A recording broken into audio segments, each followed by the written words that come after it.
Quizás recuerden que el año pasado llevé un grupo de peregrinos conmigo a Italia y parte de la peregrinación era parar en Roma. Uno de mis peregrinos me dijo que quería quizá en una tarde libre tomar un tren e ir a Ostia. Le pregunté yo que por qué quería ir a Ostia, que es un pueblo donde hoy en día solamente hay ruinas a una hora más o menos de Roma, y me dijo que quería ir a venerar el cuerpo de Santa Mónica, porque Santa Mónica en efecto murió en Roma, en Ostia. Pero yo le dije a ella, a esta feligresa peregrina, que no había necesidad de ir a Ostia, que en realidad los restos de Santa Mónica se encuentran en Roma en una iglesia. Y una tarde entonces nos dividimos el grupo en dos. Yo fui con un grupo y el otro grupo siguió con la guía, y yo tomé un grupo para llevarlos a esta iglesia de Santa Mónica. Mi grupito estaba hecho casi solamente de mujeres, aunque habrían también ahí algunos hombres, y la mayoría de estas personas ahí presentes estaban allí y querían ir a la tumba de Santa Mónica para pedir su intercesión por la conversión de sus hijos o de sus hijas. Como bien sabemos, Santa Mónica es la santa que intercedió por años orando con lágrimas día y noche pidiéndole a Dios por la conversión de su hijo Agustín. Y gracias a sus oraciones, la Iglesia ha atribuido el hecho de tener la conversión de San Agustín y en San Agustín tener uno de los santos más grandes y ciertamente uno de los teólogos más grandes en toda la historia de la Iglesia. Todo porque una mujer, una madre, oró día y noche incesantemente por su hijo. Y el día de hoy en el Evangelio nos encontramos a una mujer que viene también clamando a Jesús, a pedir por su hija vehementemente.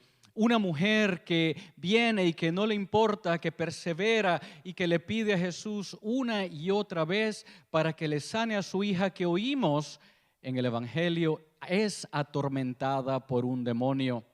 Fijémonos en este corto evangelio lo que está sucediendo. Primero, vemos que Jesús ignora completamente a la mujer, no le presta ninguna atención, y finalmente cuando Jesús se dirige a la mujer es para decirle que Él no vino por los paganos, que Él vino para las ovejas descarriadas de Israel. La mujer, sin embargo, no se da por vencida. Oímos que la mujer se postra ante Jesús, o sea, le muestra algún tipo de reverencia y después le dice: Señor, ayúdame.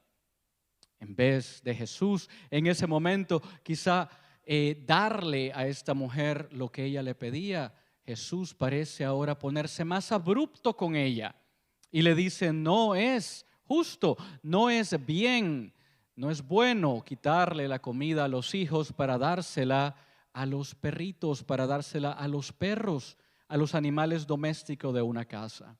Y hago aquí una pausa. Imagínense ustedes ser esa mujer. Imagínense ustedes ir donde un hombre santo y de repente que esta persona prácticamente los esté insultando, les haya llamado perros. ¿Cómo se sentirían? ¿Qué pasaría por su mente? ¿Qué pasaría por sus corazones? Ciertamente yo me sentiría herido. Lo más probable es que me iría en ese momento. A lo mejor me daría rabia también la forma como me han respondido, y sin embargo esta mujer no tiene ninguno de estos sentimientos. Al contrario, la mujer le dice: hasta las migajas que caen de la mesa las reciben los perritos.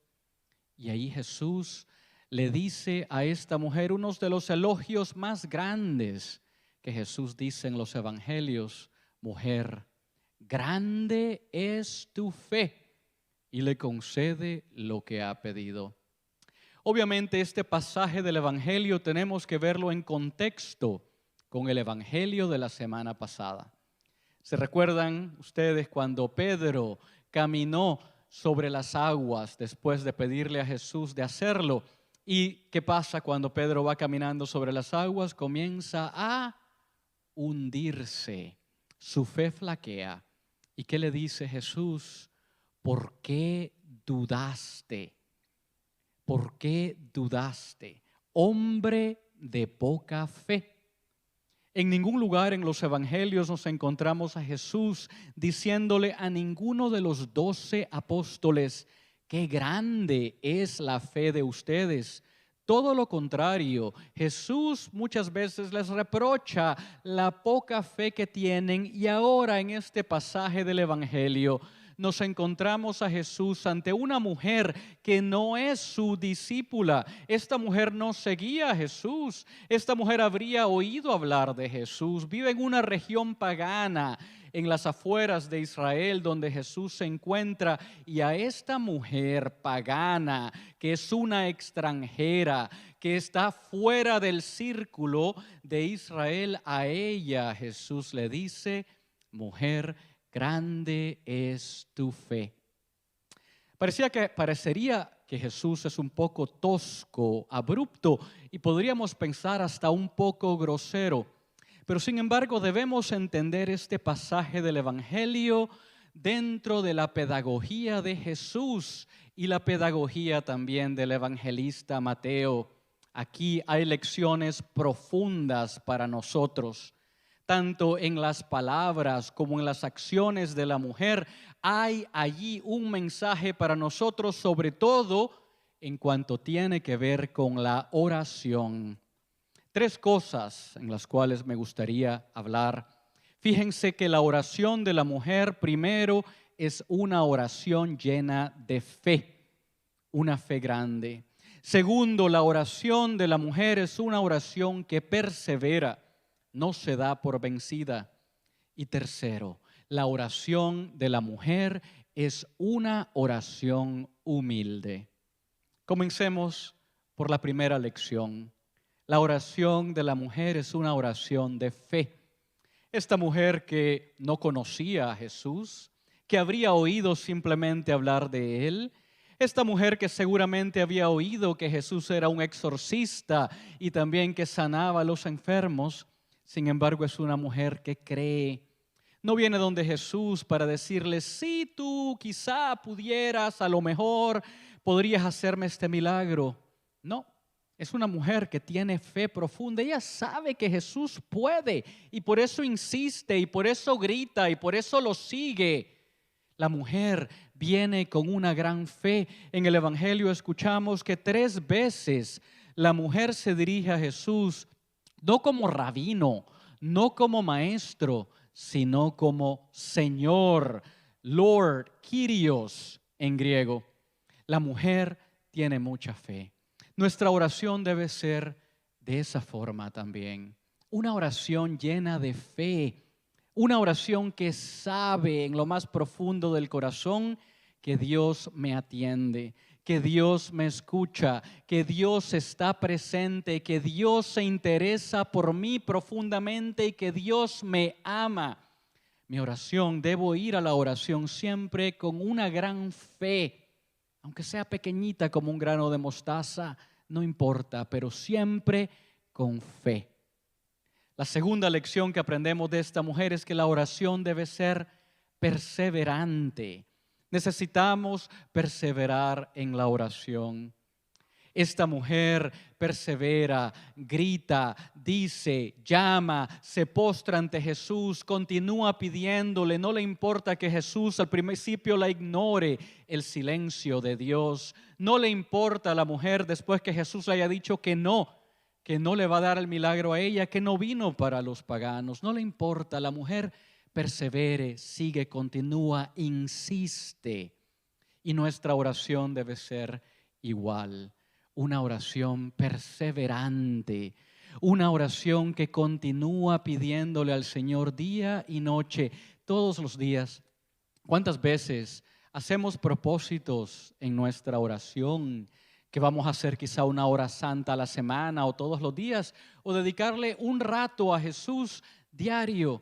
Y sin embargo, después de un periodo de tiempo, cuando Dios es silente, Cuando pensamos que Dios no nos escucha, abandonamos la oración. No podemos hacerlo. Tenemos que perseverar en la oración, porque la oración no es como una máquina donde yo voy y le pongo una moneda y me sale un dulce. A la oración no voy solamente cuando la necesito. La oración es una relación y la relación crece entre más familiaridad tengo yo con aquel a quien amo y con aquel a quien creo. Una oración perseverante. La tercera lección que aprendemos de esta mujer es que la oración debe ser humilde.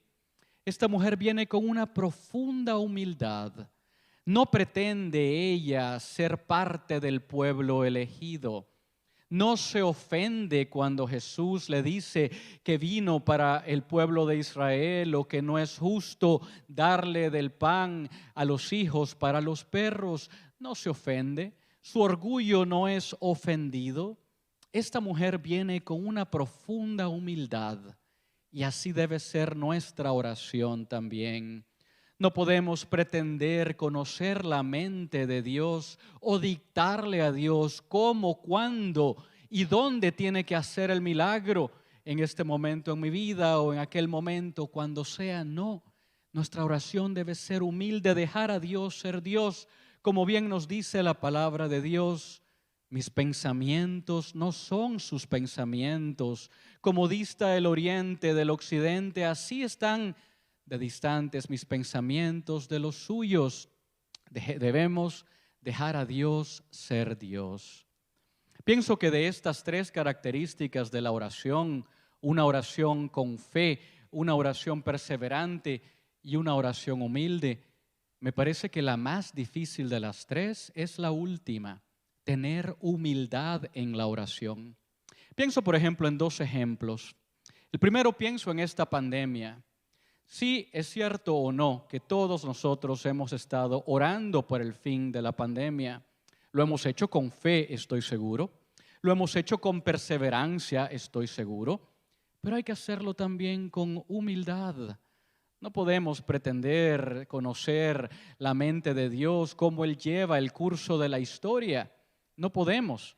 No, hay que ser humildes, hay que bajar la cabeza. Hay cosas que no entendemos y el virus debe de llevar también su propio proceso y llegará el momento en donde las cosas se estabilizarán más. Para mientras hay que seguir orando y confiando. Pienso, por ejemplo, en otra mujer también, una familia entera, orando por un niño de 15 años, un adolescente que está en el hospital y que ha estado en el hospital por meses y meses. Esta familia lleva orando por este niño con una gran fe y perseverando. No solamente ellos, hay cientos de personas diariamente que se reúnen por Zoom para rezar el rosario por esta persona, por esta criatura, por este hijo de Dios. Todos lo hacen con fe, yo incluido, lo hacemos con perseverancia todos los días. Y sin embargo debemos de ir a esa oración también con humildad. Justo cuando parecía que el milagro había llegado para este niño, de repente todo cambió y las cosas empezaron a ir en una dirección que no era la que nosotros hubiéramos querido.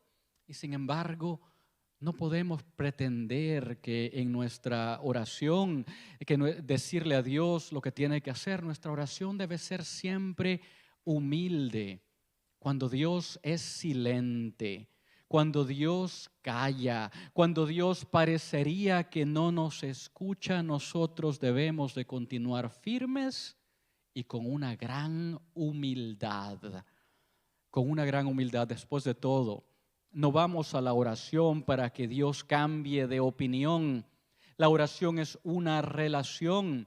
No vamos para que Dios cambie de parecer. Vamos para nosotros conformar nuestras mentes más a la mente de Dios.